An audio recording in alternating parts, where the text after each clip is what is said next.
Hi everybody, I'm John Finn, and welcome to an unboxing and review from the Masters of the WWE Universe line, Chyna, ninth wonder of WWE Eternia.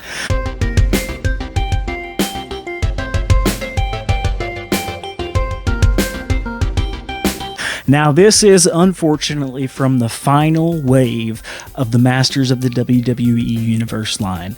There are 3 figures in this wave, and we'll go ahead and look at the cross-sell on the back of her to take a look. You've got Rey Mysterio, Chyna, and Steve Austin.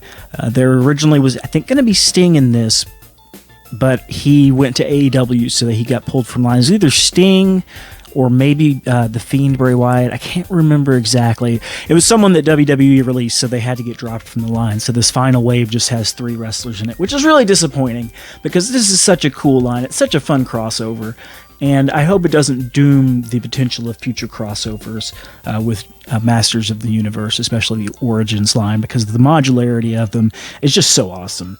So let's take a look at the art here on the back real quick, and we can see we've got Chyna in the Snake Mountain ring against Macho Man Randy Savage. He's in kind of that mix of NWO and Horde wear. That's really cool. He's got the white mace. I might get that guy eventually. It's just not high on my list, although it's really cool, and I do love Randy Savage quite a bit. It's not high on my wants in terms of WWE figures. I'm going to get this gal and her comic and stuff out of the package, and we will take a look at it. Alright, so here's Chyna in all her glory out of the package. She's got the tiara. This is removable. It looks kind of funny when you remove it, though, because she's got these holes there, and it kind of looks like she's wearing a helmet of hair, like Brett from the Flying the Flying Concord. Is that what their name was? I can't remember their name. Oh my gosh, I'm so sorry. We'll go ahead and put this back on her, though, so she doesn't have that awkward look there. She does come with a cape that was packed behind her. It's not soft goods. It is, kind of a slightly pliable plastic, more pliable than the stuff that she's made of. So that's cool. She's got some pretty nice detail here on her front armor. It's not the best, but it looks pretty cool. It works for her aesthetic. She's got the Tila armbands, of course, and her boots are... Oh, those are kind of cool. I don't know if those. I don't think those are the same that come with like Tila and the Sorceress.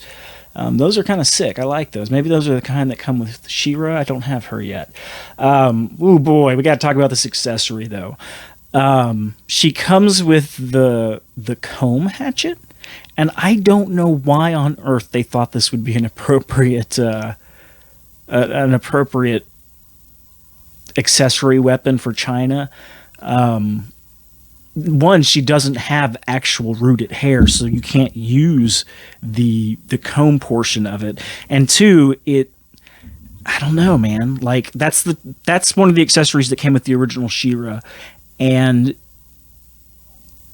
I feel like she deserves like a more, pronounced weapon, like a friggin' battle axe or something, not a comb hatchet. But the likeness is really good. It looks a whole lot like Chyna did. The colors are nice and vibrant. Let's check her articulation. Now, she can't really go side to side because of the hair, but she can go back and forth pretty easily.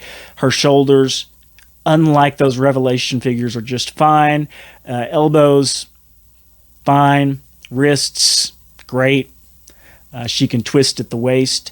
Her legs can go out. They can go forward, back, and twist in all different kinds of directions. Her knees are on a ball joint, so they can bend. You can twist them. You can do all kinds of fun stuff. And her feet are the same. You can rock them forward and backwards, and back and forth. In fact, this is probably the best foot articulation I've seen on any of these figures so far. That actually moves pretty freely in all 4 directions. She also has the good knees. Oh! Sorry about that. My light fell. She also has the good knees. There's a little bit of a scuff there on that one.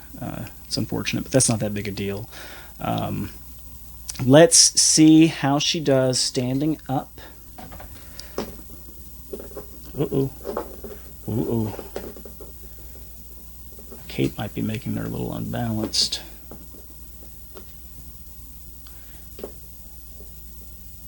There she goes. She stood up pretty easily. It's not that big. Oh, no! Okay, so this might be a problem. So she does not pass the 1 handstand test. We're going to see if we can just get her to stand There we go. A little iffy on that part. That's been kind of a thing with some of these the female figures. Their ankles don't seem to want to hold in place, and they fall forward real easily. Unlike the previous waves, this comes with the single sheet. Not even a page of comic. It just has the, like in the last wave, it has the little front image here of some of the characters, and then the back image of Chyna herself. Now, in the last wave, the one that had Bret Hart and Andre the Giant, Junkyard Dog, and Sergeant Slaughter, these actually had a fold and you could open them up, but they were just blank white inside. And I wondered why they just didn't give us single sheets like this, which they have done in this one. So that's I appreciate that. It's less waste, and that's a good thing, but I am disappointed that we didn't get any mini comic at all with these last two waves of these figures. It's a little disappointing. But overall, it's a pretty cool little figure. If you can grab it, especially for retail price, I'd say it's worth it, especially if you're a WWE fan, if you're a fan of the Attitude Era. This is a must-have because Chyna was such a pivotal character back then. She was the first woman, I want to say in all professional wrestling, to hold a previously exclusively men's title when she beat Chris Jericho for the Intercontinental Championship.